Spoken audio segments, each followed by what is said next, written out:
पापा, हाँ बेटा। शंकराचार्य ने बागेश्वर महाराज के बारे में जो भी बोला है उस पर आपके क्या विचार है? बहुत अच्छा टॉपिक तुमने निकाला आज। अच्छा है जब बच्चे पूछते हैं अपने पिता से कि आजकल क्या चल रहा है, तो ये ऐसा है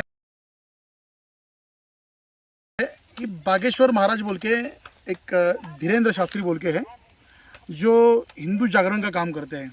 वो हनुमान के भक्त है, मेरे ख्याल से वो उड़ीसा से है।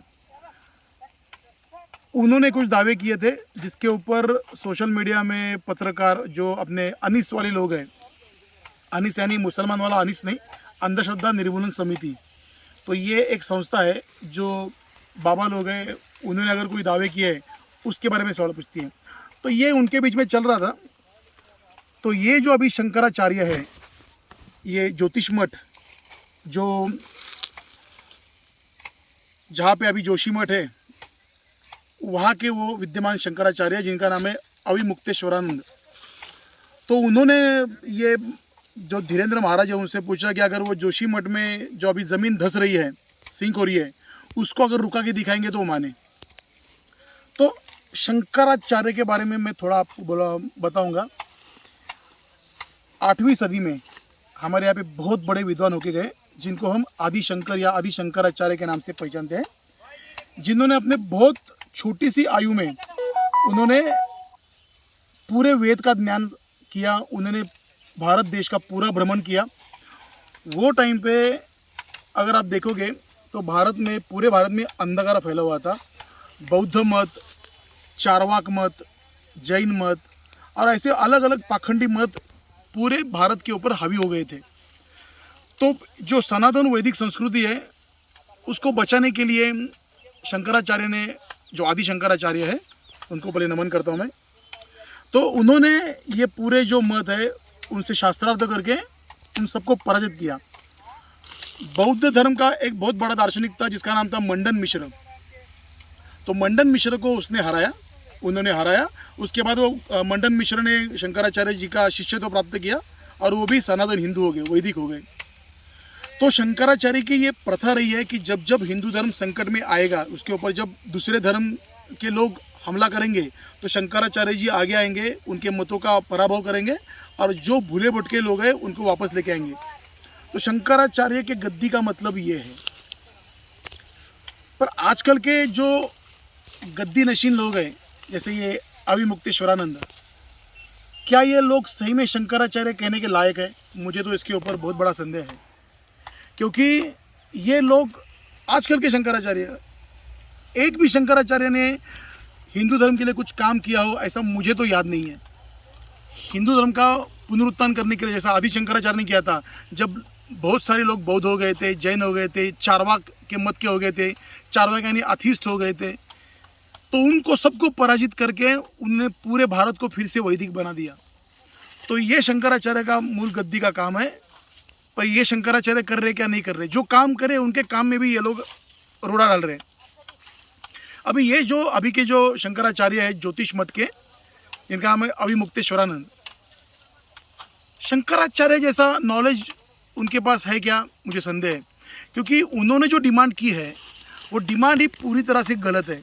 वो क्या बोलते हैं कि जो जोशी मठ की ज़मीन धस रही है उसे अगर कोई रोक के दिखाएगा तो मैं चमत्कार को मानूंगा। महाराज, अगर आप शंकराचार्य है इसका मतलब है कि आपको धर्म के बारे में मालूम है, धर्म को पूरी तरह से आपने समझा है। अभी मुझे लग रहा है कि आप भी जो शंकराचार्य बने हैं वो भी एक चमत्कारी है, क्योंकि आप में उतनी शंकराचार्य बनने की क्या बोलते हैं उतना ज्ञान तो आपके पास नहीं है। सीधी सी बात है कि अपने हिंदू धर्म में सबसे इम्पोर्टेंट बात क्या है?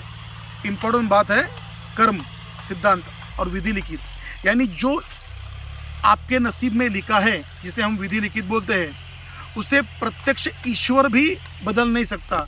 जो आपके नसीब में होने वाला है वो होकर रहेगा। ये सृष्टि का नियम है, और सृष्टि के नियम में जहाँ पे कोई प्रत्यक्ष ईश्वर भी बदलाव नहीं कर सकता, वहाँ आप बोल रहे हैं कि कोई संत, कोई महात्मा या कोई आदमी इसको बदल के दिखाए, ये आपका डिमांड करना ही पूरी तरह से गलत है। ये दिखाता है कि आपको धर्म का ज्ञान नहीं है। अगर अविमुक्तेश्वरानंद जी महाभारत के समय पे होते, जब प्रत्यक्ष भगवान श्री कृष्ण ये धरती पे विराजमान थे, जब प्रत्यक्ष भगवान श्री कृष्ण की द्वारिका जब डूब रही थी समुद्र में, तो ये महाशय जाके वहाँ पे कहते थे, डिमांड करते थे भगवान श्री कृष्ण से कि आप वो द्वारका को डूबने से बचाओ तो मैं आपको भगवान मानूंगा। तो भाई साहब हाथ जोड़ के विनंती करता हूँ, ऐसी नौटंकी मत करो। आप शंकराचार्य है, आपकी गद्दी का आप जो सम्मान है आपको रखना पड़ेगा। विधि लिखित है, कर्म है जिसको कोई टाल नहीं सकता। आप वहाँ पे थे, जोशी मठ की पहली जो लोक संख्या थी तकरीबन 100 से 150 तक थी। यहाँ पे अभी 50,000 से लाख लोग आ गए हैं। तो वो टाइम पे आपने क्यों बात नहीं उठाई, सरकार पे दबाव क्यों नहीं डाला कि यहाँ पे इतने लोग आ रहे हैं उनको रोको। जब हो रहा था तो आप घोर निद्रा में थे।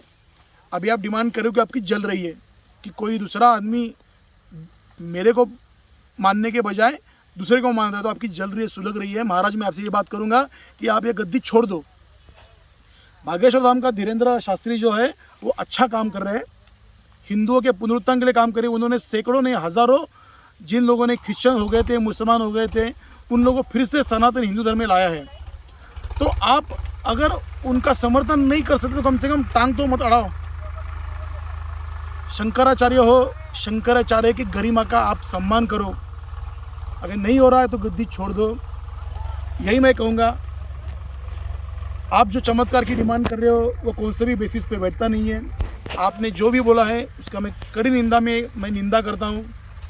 और मैं एज अ ब्राह्मण मैं सब हिंदुओं से अपील करता हूँ कि आप धीरेन्द्र शास्त्री जो है, जो धर्म के लिए कुछ कर रहे हैं, तो उनका सपोर्ट करो।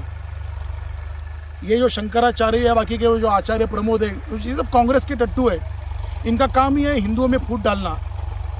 तो उनको आप बाजू करो और जो जो धर्म के लिए काम कर रहा है उनको साथ में लो, यही मैं कहना चाहूँगा। तो शंकराचार्य जी मेहरबानी कीजिए, आप ये पॉलिटिक्स में मत पड़िए, ज़मीन पे उतरिए।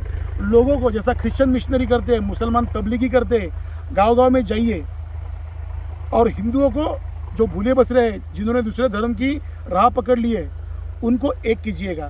तभी हम आपको सही मायने में शंकराचार्य के गद्दी का आपको वारिस समझेंगे। महाकाल आपको सद्बुद्धि दे। हर हर महादेव, जय श्री राम।